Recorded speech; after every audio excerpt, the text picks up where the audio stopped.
Hi, everyone, and welcome. My name is Whitney Ennis. I'm the Vice President of Marketing here at TrailerBridge. Today, we're going to be talking about how new technology is reshaping freight capacity planning. I'm joined by two very knowledgeable gentlemen, Scott Douthitt, who is the Vice President of Logistics here at TrailerBridge. Hi, Scott. Thanks for being here.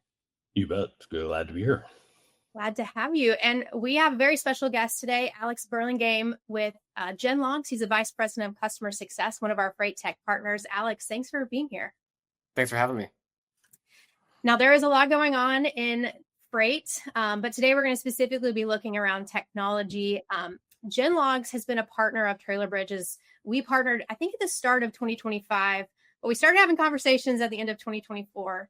I think the first time that I was really exposed to your company was listening to the interview with Ryan Joyce on the Freight Pod podcast, and was totally blown away by his experience and the technology and how he's bringing that to transportation and logistics to really change the game. And it seems like every time I turn around, you guys are doing something new. So I'm really excited to have you on today. But for our viewers who maybe haven't heard of GenLogs or don't really know a lot about you guys, could you give us a high-level overview of who you are and what you're doing? Yeah, absolutely. So for those who aren't familiar with the GenLogs lore, our founders came actually not from transportation, but from the CIA, where they were doing counterterrorism operations for 20 plus years. And we actually use that intelligence background to solve some problems that we now see in logistics and transportation. And so our tool, which we call a truck intelligence platform, essentially works by us installing roadside cameras along all the major interstates and highways that are ingesting over 1 million images every single day of commercial trucks, whether that's a straight truck or an 18-wheeler with a dry van or a step deck, whatever it is. We're capturing it. We're using AI to understand who that carrier is and where they've been. And we combine that data with other data sets like ELD data and telematics to give our customers a bird's eye view of everything happening on the supply chains, whether that's to source capacity, the right carrier for the right lane, to understand a shipper's networks and where they're moving freight, or to fight fraud and all those things as well. Sounds like it's been a very busy and exciting year, 2 years for you guys. Yeah, absolutely. We hung our first camera on I-95 North between where I live in Richmond and DC almost 2 years ago. And we started selling the platform with one camera's worth of data. And it sort of exploded into a pretty busy last couple of years. Well, that's really exciting. I think it's a great example of how we can find creative uses and a learning from other industries and apply it to what we do and here in freight and trucking and transportation. I selfishly have a list of questions that I want to ask both of you over the course of our time together. But I do want to remind our audience that you can drop a question for Alex or Scott in the comments section. We'll get to that somewhere through the conversation. And if we don't, I promise that we'll find a way to answer it across TrailerBridge's social channels or on our blog. So please feel free to drop questions for that in the chat.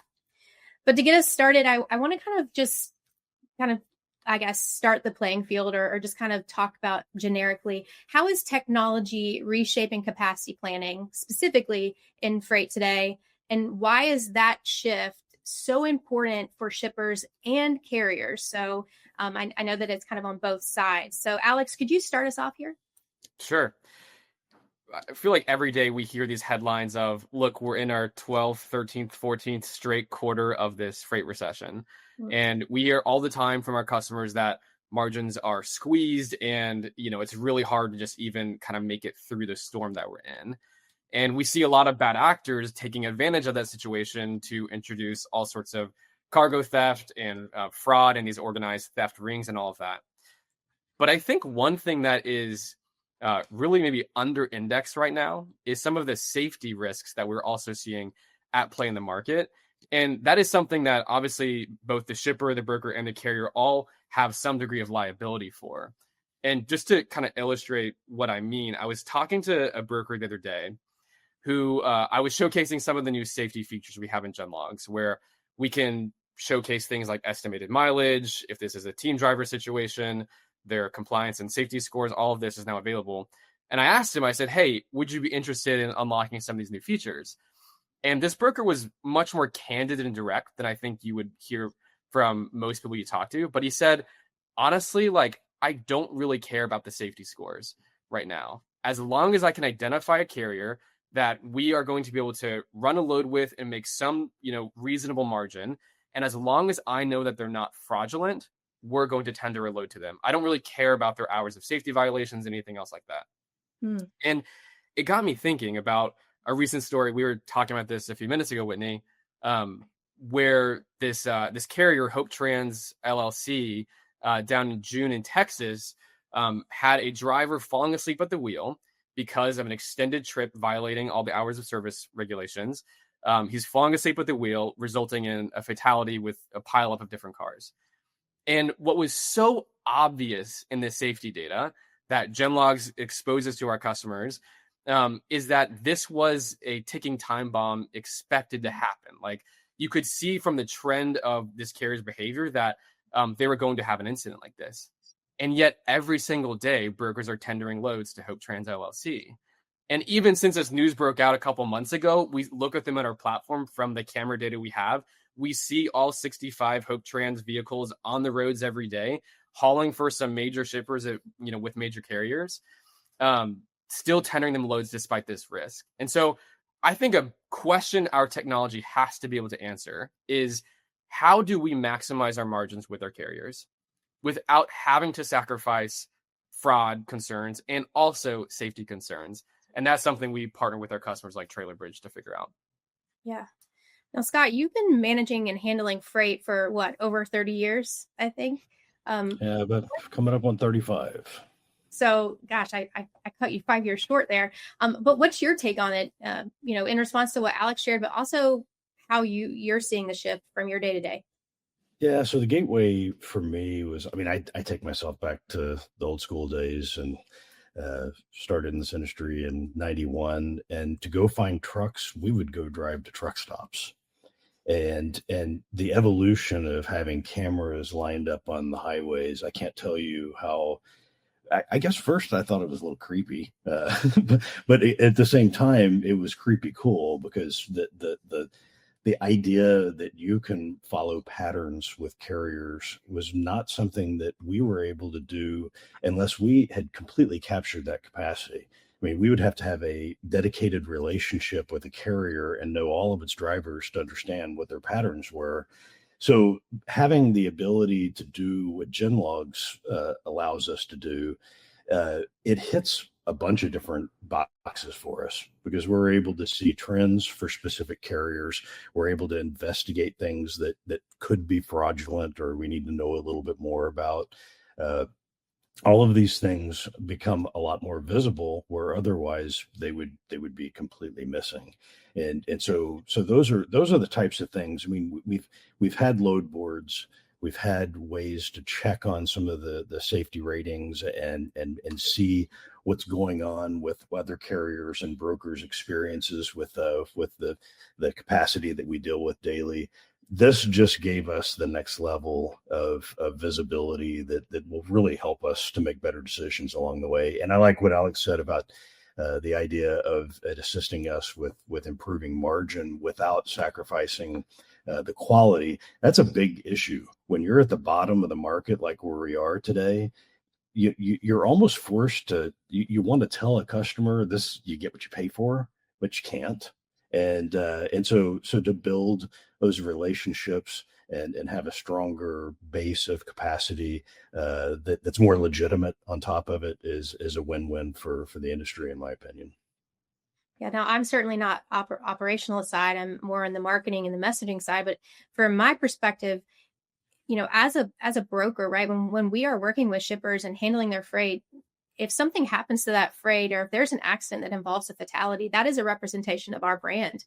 And so I think that safety feature and having that data and that intelligence to make smart choices along the way is really key to maintaining a good brand, so that whenever the market does turn and we see things grow, people still want to work with you, right? And you can enjoy maybe a better margin or a more profitable experience. Now, technology, I think a lot of times when we talk about technology, we use the term AI, people start asking questions of, okay, well, how does that impact the human element of logistics. And Scott, I want to start with you on this question because you are managing a team of logistics professionals across Trailer Bridge. We know efficiencies are important. We know that there are opportunities to get efficiencies in different ways through technology. But how do you see people and technology working together in the capacity planning process? So I think the easiest answer for that is today, where we sit at the crossroads of carrier vetting. It's obviously something that's relatively new to the industry. In the past, somebody would come through the carrier onboarding platform, whether it was RMIS or carrier packet and now highway, and they really didn't. If they passed your setup, they were an active carrier. We had to put people into the equation. We had to have gatekeepers to interact with multiple different tools. It's very difficult to throw all the pieces of validation that we use today into our TMS without having some sort of swivel chair movement to another system to validate a carrier being a good partner for us. And so I don't see that changing anytime soon. And I do think that the human element is something that has to be there to make the best decision. There's no reason not to create those efficiencies, and we can talk more about that certainly. But from a front end perspective, we have to have a person in there that's evaluating some of these tools and making sure that this is the right decision for the organization. For sure. I mean, relationships are so important. And the three of us were kind of chatting about that before we jumped on today. Alex, you are Vice President of Customer Success. So you are working with a lot of different people day in and day out and introducing the new technology to them. How are you experiencing that, or what are you experiencing with other businesses and how they're combining the two? Yeah, I would say every customer is on a spectrum of their tolerance for automation. You can kind of think of this spectrum as human touch on the one hand and automation on the other. And there's always going to be a strategic reason for how they deploy different initiatives along that spectrum. And so I would say it's certainly not a binary choice of, oh, we use AI, or no, we have a great team. The question is really, we have a great team who uses AI, and how do they use it? And I'll just share one example that maybe two examples we've heard from customers. We have one group that whenever they onboard a new carrier, they want to go, I mean, they have obviously their compliance and vetting checklist that they go through, but they also want to pull up real-time images of the carrier in GenLogs to understand, okay, they say they're a flatbed carrier. They're bidding on a load in LA. Have we seen this carrier in California in the past 60 days? Have we seen them within the pickup point within the last 200 miles at the pickup point in the last 30 days? And do we have image evidence to suggest that's true? So there's some added layer of, hey, if we've never worked this carrier, we want to be extra sure.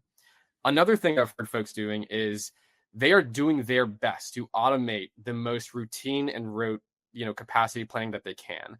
So if this is a, dry van Dallas to Chicago and they do it all the time, they're working to eliminate as much human touch from that sort of load as possible. But when it comes to high value, high risk freight, they're actually using their team as a competitive advantage, right? As a differentiator. They're going to shippers and they're saying, hey, we have this added security layer of GenLogs. We're monitoring through a network of cameras every single carrier we work with. And if you tender this load to our team, and if we're going to kind of take over this dedicated lane for you, here's actually how our team is going to be involved. We're not going to automate this. We're going to be, along every single step of the value chain there. And so I think there's always a balance. And it's a question of how do these tools enhance our team rather than, replace us, as everyone's concerned. I feel like that echoes things that Scott has talked about with our team internally, is you want their brain power and their expertise on the things that really matter. And those routine lanes where we have the space to create efficiencies, let's do that. So we're giving more bandwidth to them in the areas that are more complicated. You talk a little bit about this, Alex, and how the data that is available in GenLogs is being used. to make more informed supply chain decisions. Could you elaborate that a little bit? Because I feel like, you just announced port intelligence. You guys have shipper information where you can look at lanes. Could you just talk a little bit more about how the data is being used? Sure. Yeah. So I'll start on the capacity side. When it comes to searching for the right carrier, we view there kind of used to be an old approach of we're going to post on a load board and it's kind of a shotgun spray and pray approach. We hope that the right person raises their hand and says, yes, I have the availability and equipment you need with the lane history that you're looking for. Great. As we all know, that introduces a very kind of wide surface area, like making yourself available to risk. And so people are starting to use the load boards as more of a last resort, and they're coming to tools like GenLogs for more of a sniper rifle approach of, I need this exact carrier. Who is it going to be? The way that we kind of parse through our data when we make carrier recommendations is we look at three factors.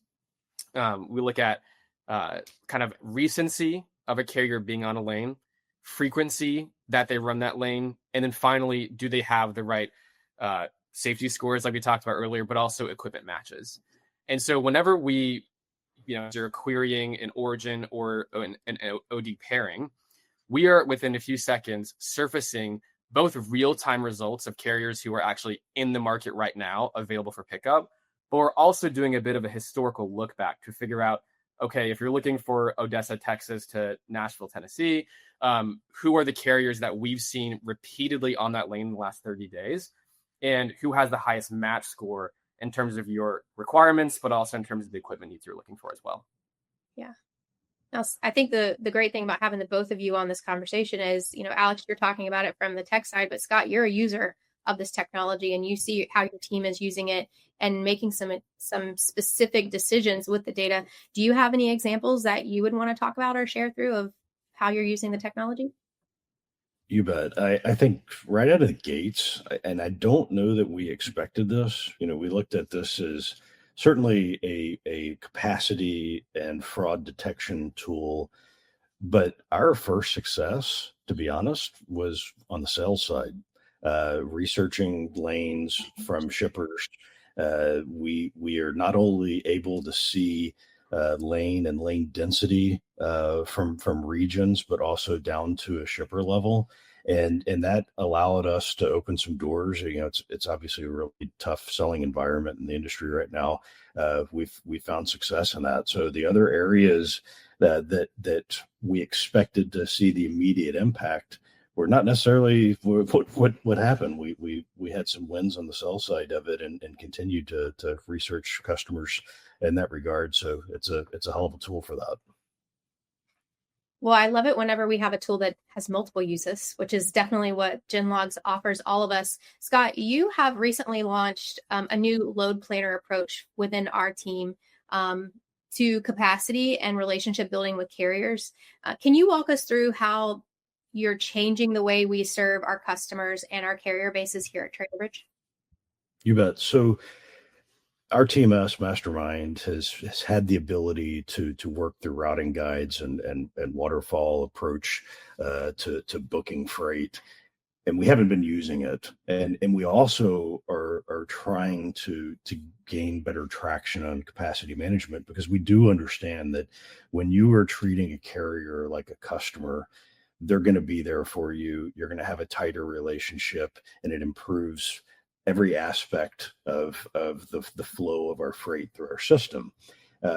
We needed a boost with that.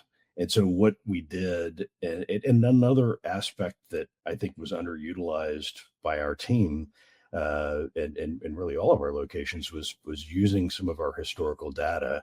And so what we did is we started doing some analysis to understand the biggest density lanes that we have.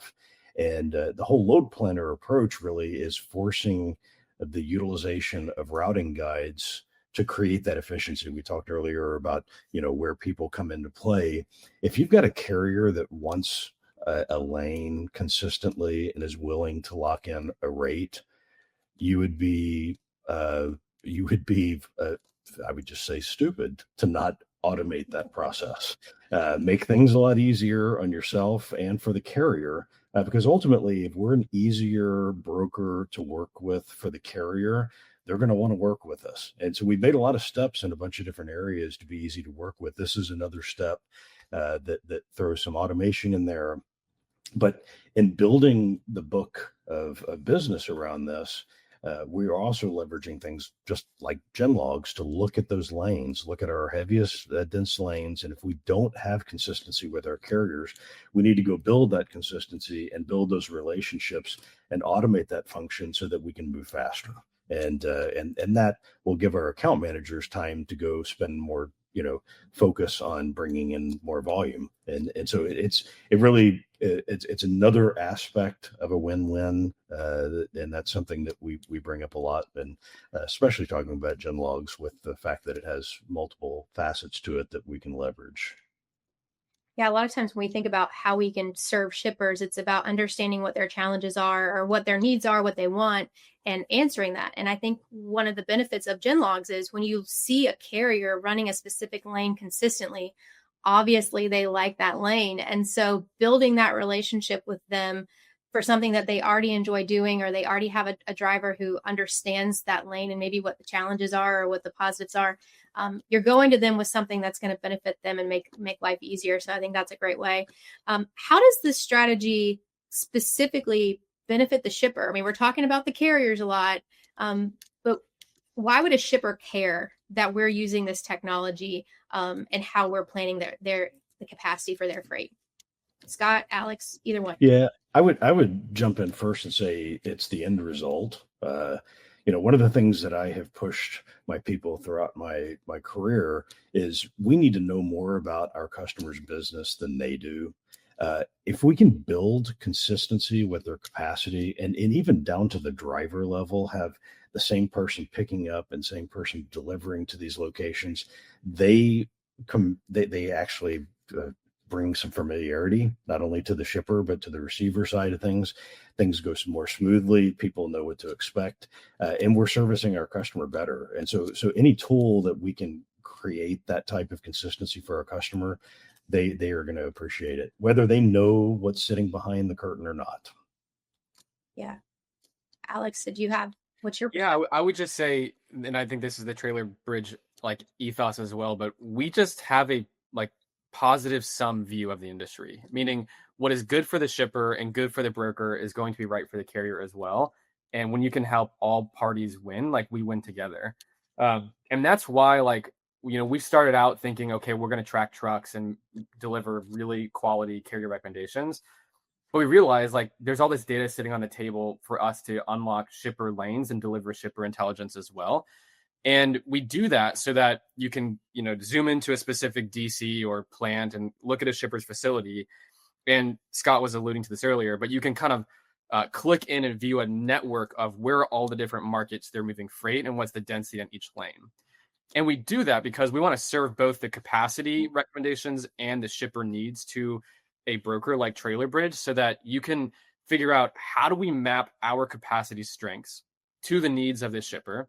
How do we eliminate dead hauls and empty miles for the carrier? And how do we do this kind of really smart network planning so that this is GenLog's mission, so that we can make our supply chains and our roads safer and more resilient? And so I think for the shipper, there's a huge benefit from the relationships and kind of consistency that you're able to deliver in a program like this. And there's also less exposure to risk, right?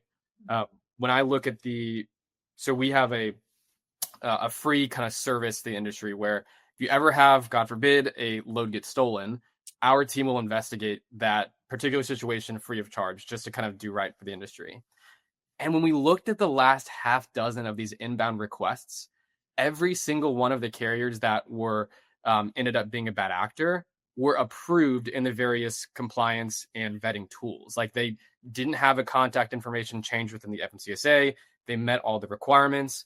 But what's happening is, carriers are getting, spoofed, or emails are getting hacked, DOTs are getting impersonated. And you can clearly see in GenLogs, the carrier that is trying to pick up this load on the East Coast on the West Coast, has never been east of the Mississippi in the past 180 days. and there's really no way that that carrier is legitimate and that they're actually going to be picking up that freight, right? It's going to be some sort of fraud situation. And if you have someone like Trailer Bridge sitting in the middle, kind of doing that full monitoring, you avoid those situations and establish that relationship and trust that we all want between the shipper, the carrier, and the broker.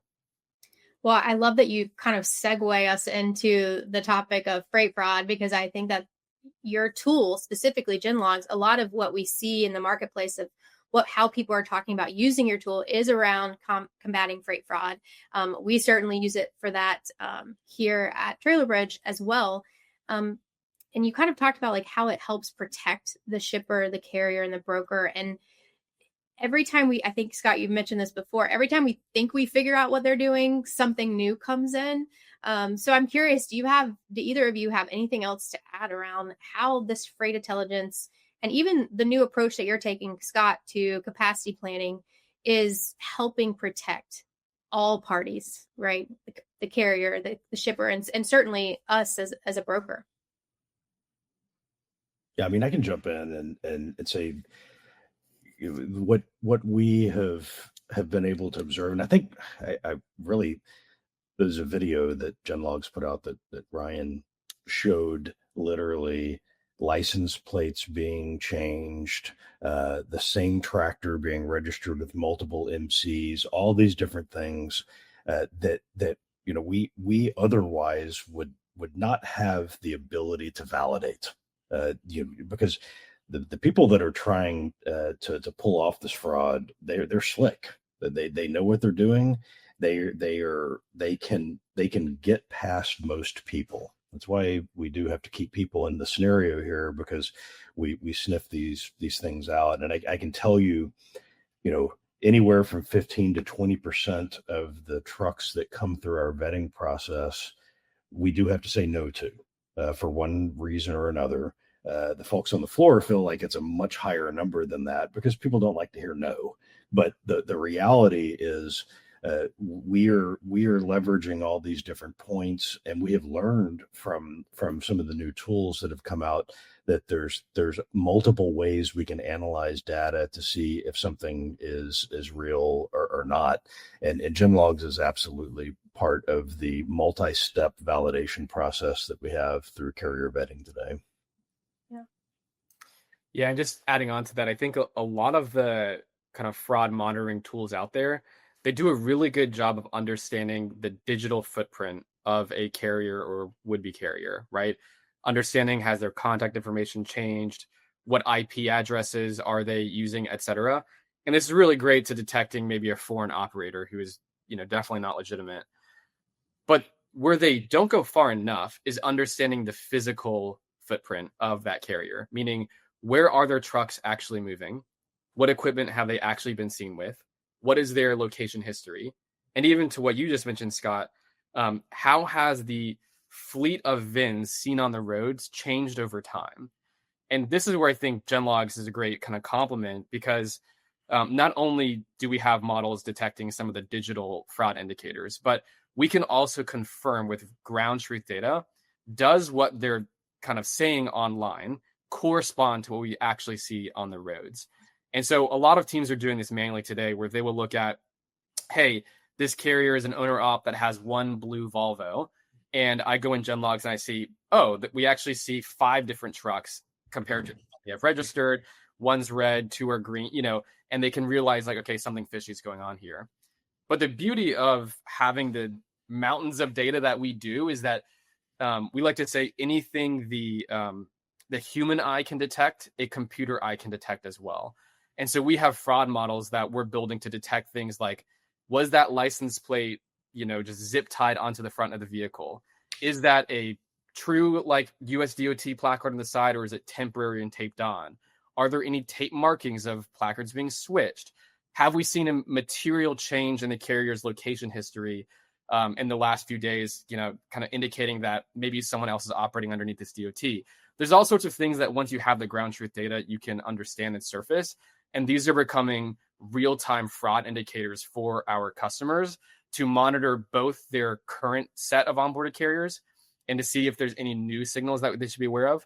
And then also for any would-be carrier, kind of surfacing those signals of, hey, this carrier might not be a good one to work with for these reasons.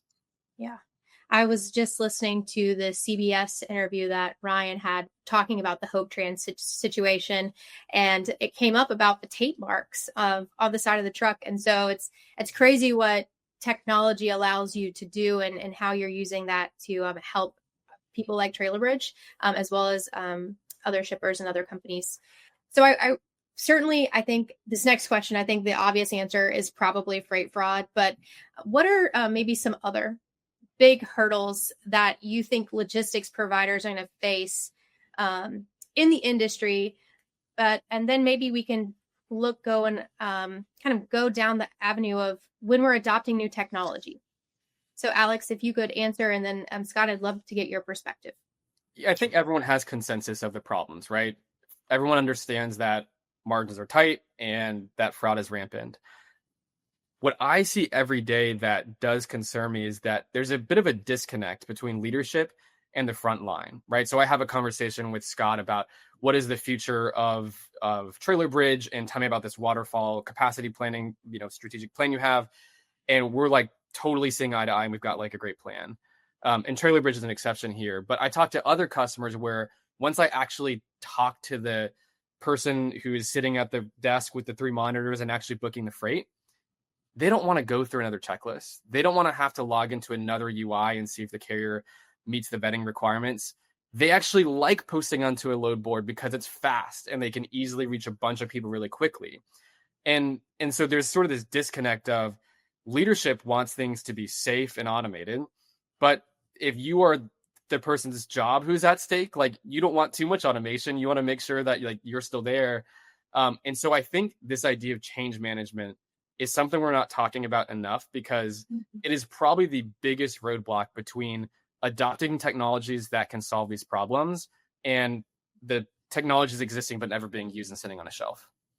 Yeah, and I agree. People don't like change, and having rolled out a TMS and then layering in integrations from other third-party vendors, there is reluctance at the desk. To Alex's point, you have to prove it to people, and I think that the biggest hurdle and the biggest opportunity that we have is to have valid use case examples to show that this is a positive, not a negative. I think people really feel like if you take the tools that have been, I guess, the standard tools, which is a load board and a telephone, and now it's not really even as much telephone. We have pushed really hard to change the presence of voice communication, because so many people want to talk to people on GChat and email and other messaging platforms. We got to keep things real, and so there's plenty of room to keep things real and still leverage those technologies, especially if you can get them integrated efficiently within your TMS. Yeah. I mean, change is difficult, and change is not comfortable. But usually when you get too comfortable, that's when things start going awry. And so we all have to be willing, but I think it's a good lesson for us, and especially those of us in leadership, of how are we communicating what the power of the technology and how it's going to support the frontline employee, even how it impacts how they do their job and how they can make more money or how they can be more successful and grow their career. So I think that that's something that I know, Scott, your team has been working really hard. And Alex, it sounds like that's a conversation you're having with different customers as you present the GenLogs technology.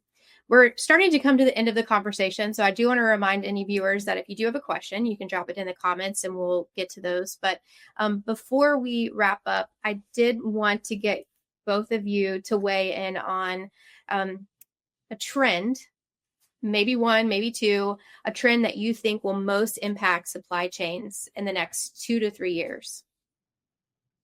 So for me, it's easy. It's AI. I mean, Alex has already talked about how they're integrating it. And it seems like everybody and their dog is coming up with a new AI tool that's specific to supply chain. It's going to be interesting to see where all this washes out, because not everybody's going to make it. There's a lot of people that are in a race to be the front runner, whether it's voice, whether it's whatever aspect that you could look at. I mean, there's every crevice of our business has a focus on AI right now. And I'll tell you, over the last 12 to 15 months, I've spent quite a bit of time with a lot of these vendors trying to understand, and a lot of it very much in its infancy stages. So it's going to be very interesting to see where that goes, and the quality. I mean, I love hearing the nuances that Alex brings up of zip ties and tape residue and different things like that. And you think about that, and I can tell you, a few years ago it would have been the furthest thing from our minds. But I'll also say that we need these tools, because just when we think we've got things figured out, something else happens. And it gives an opportunity to be more thorough as we move through each transaction, because we honestly have to focus on every single transaction from start to finish.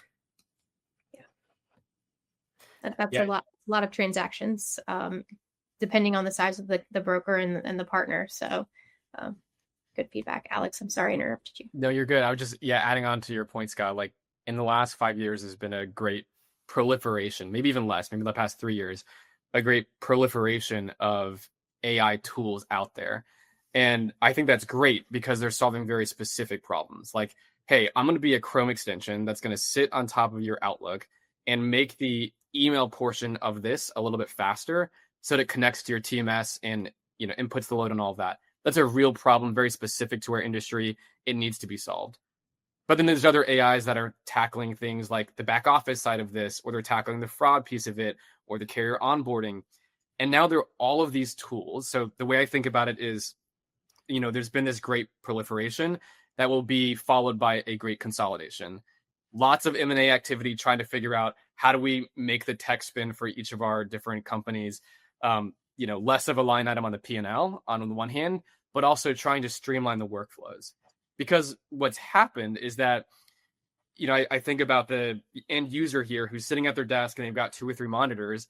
And what do they have on their screen? Well, they've got their TMS, and they've got another window with their email, and they've got Telegram and WhatsApp, and they've got Outlook, and they've also got Teams for their internal communications. And then they have their carrier onboarding or vetting, screen as well. And it's just getting really, information overload.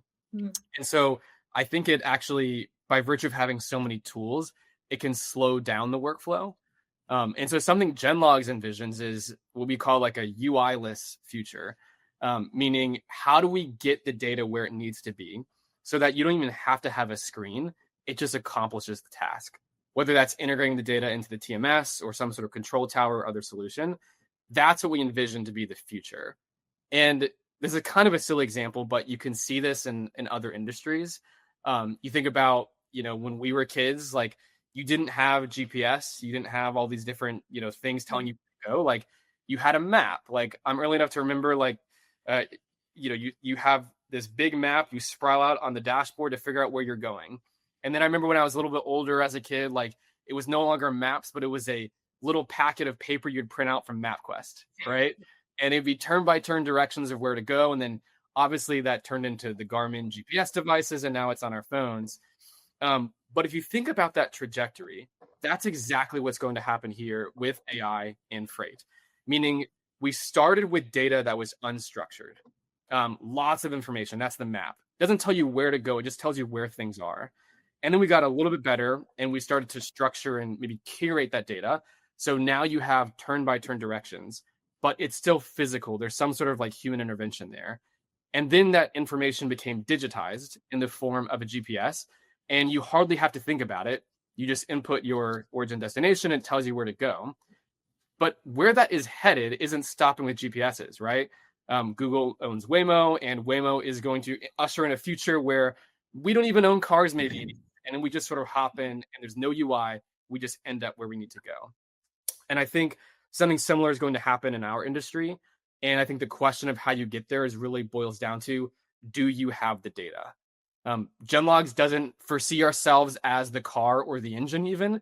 We more so see ourselves as the gas, right? The data telling you all the things you need to know. But ultimately, it's going to have to be consolidated so that those workflows don't require the 15 different screens to figure out where you need to go. It's going to be much more automated.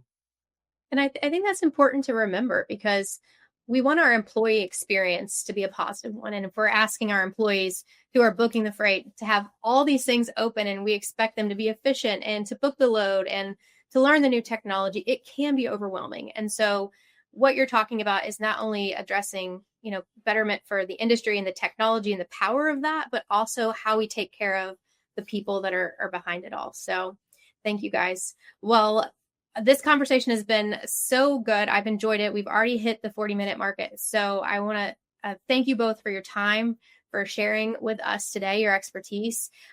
Alex, if somebody would like to learn more about GenLogs, or they want to get in touch with you to get connected to learn more about how they can use your tool, how would you like them to connect? Sure. You can just find me on LinkedIn, just search my name, or go to genlogs.io. We'd love to connect. Perfect. Well, Scott, thank you so much. And if somebody wants to learn more about your load planner capacity change and what you're doing, are you cool if they connect with you on LinkedIn, or would you like them to shoot you an email? Absolutely. LinkedIn's great. I will be happy to help anybody to understand a little bit more about what we're doing. We're all in the same market, so happy to work through and talk about the changes and what we expect in the future. Yeah, I think there's enough freight to go around. This industry isn't going anywhere. And so when we share best practices like this, and we talk about the technology and how we're evolving, we all get better. And so thank you all for joining me. And thank you to our viewers for being here with us today.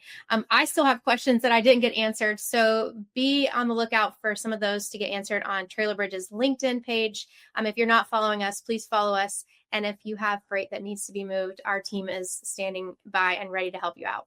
But that is it for us today. Thank you guys so much. Have a great afternoon. Thanks, everyone. Take care.